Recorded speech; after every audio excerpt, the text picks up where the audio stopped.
This results in numerous neurological symptoms that can appear in the form of attacks. The type, duration, and severity of the disease depends on the type of MS. It also varies depending on the person, which can make it difficult for a doctor to determine the type and predict its course. According to National Multiple Sclerosis Society, there are 4 main types of MS. Progressive relapsing. Patients with this rare form of MS get progressively and steadily worse and also suffer attacks or relapses. Sometimes they recover briefly, but they never experience remission or long-term recovery of the disease. Relapsing remitting. Most MS patients are diagnosed with this form. They have attacks followed by remissions, during which the disease doesn't get worse.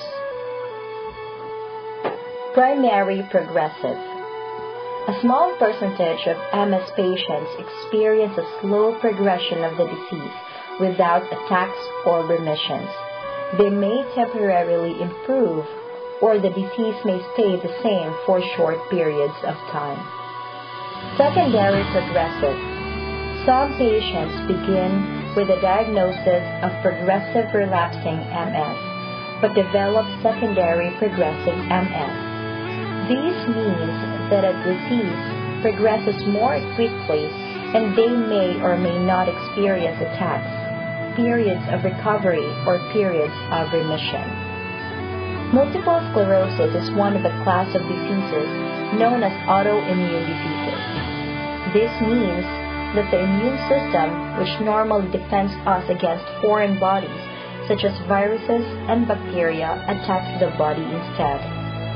In MS, T cells and monocytes attack the myelin sheaths of the central nervous system.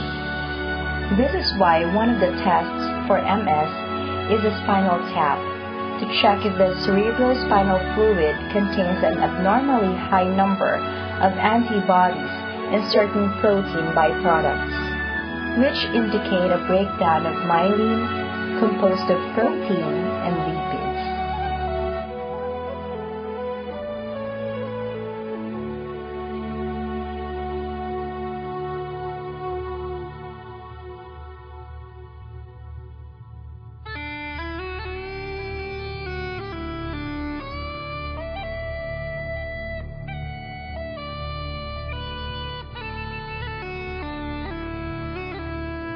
MS is an extremely unpredictable disease because the lesions can occur anywhere in the central nervous system, and the stages of demyelinization vary depending on the lesion. In the next section, we'll look at the symptoms of MS and how MS is treated.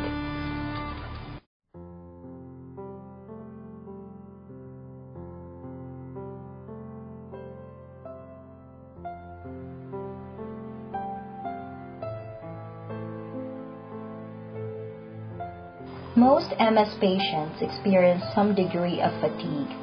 It tends to get worse over the course of a day and comes on suddenly.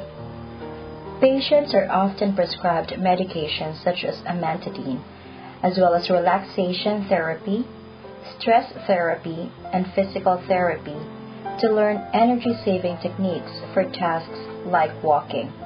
Vision problems are also very common. A patient may have blurry vision, double vision, tunnel vision, and temporary episodes of blindness or severe eye pain.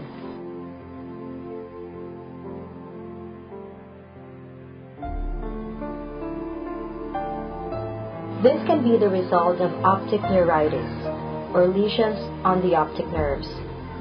Steroids can help the patient recover, and these vision problems tend to come and go on their own.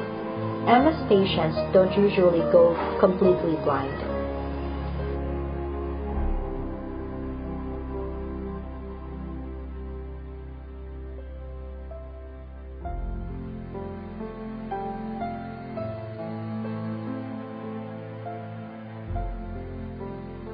Many MS patients also experience numbness and tingling in different parts of the body, such as the arms and legs.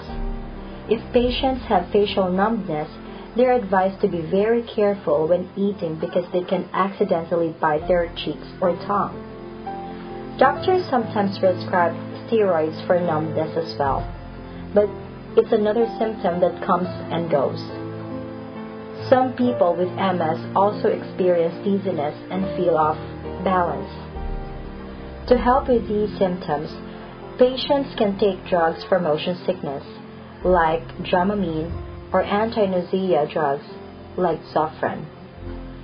MS can be physically painful. Patients can suffer from different types of chronic and acute pain.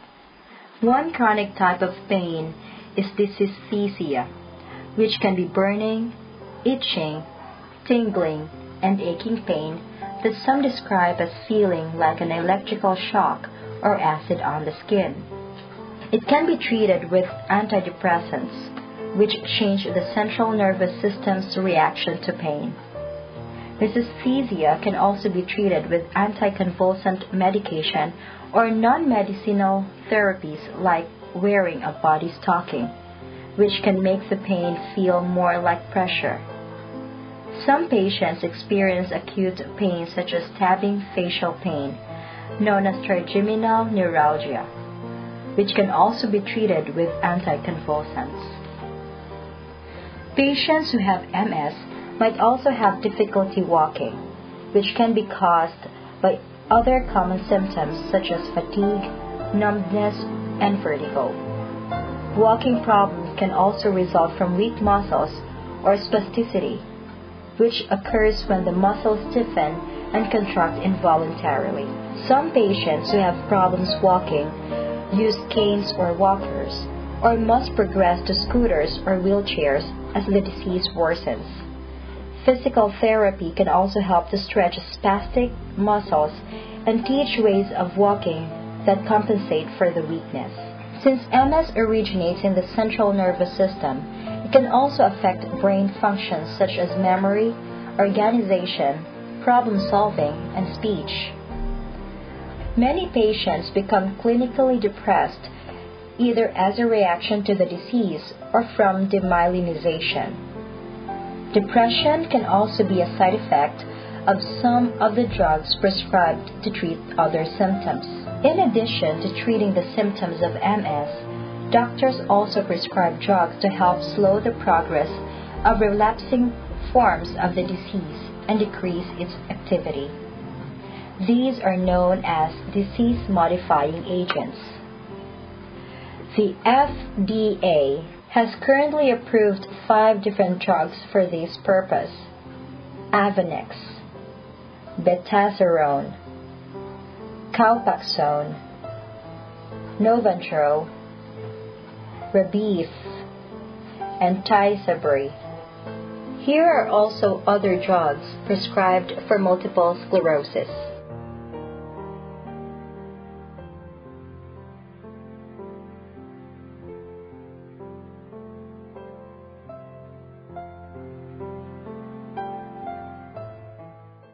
Currently, there are about 400,000 people living with multiple sclerosis in the United States, and more than 2 million people throughout the world. There's about 1 in 750 chance of being diagnosed with it. But researchers don't yet know exactly what causes MS, or what makes some people more susceptible to it. Up until now, more researches are being conducted to give answers for many multiple sclerosis injuries.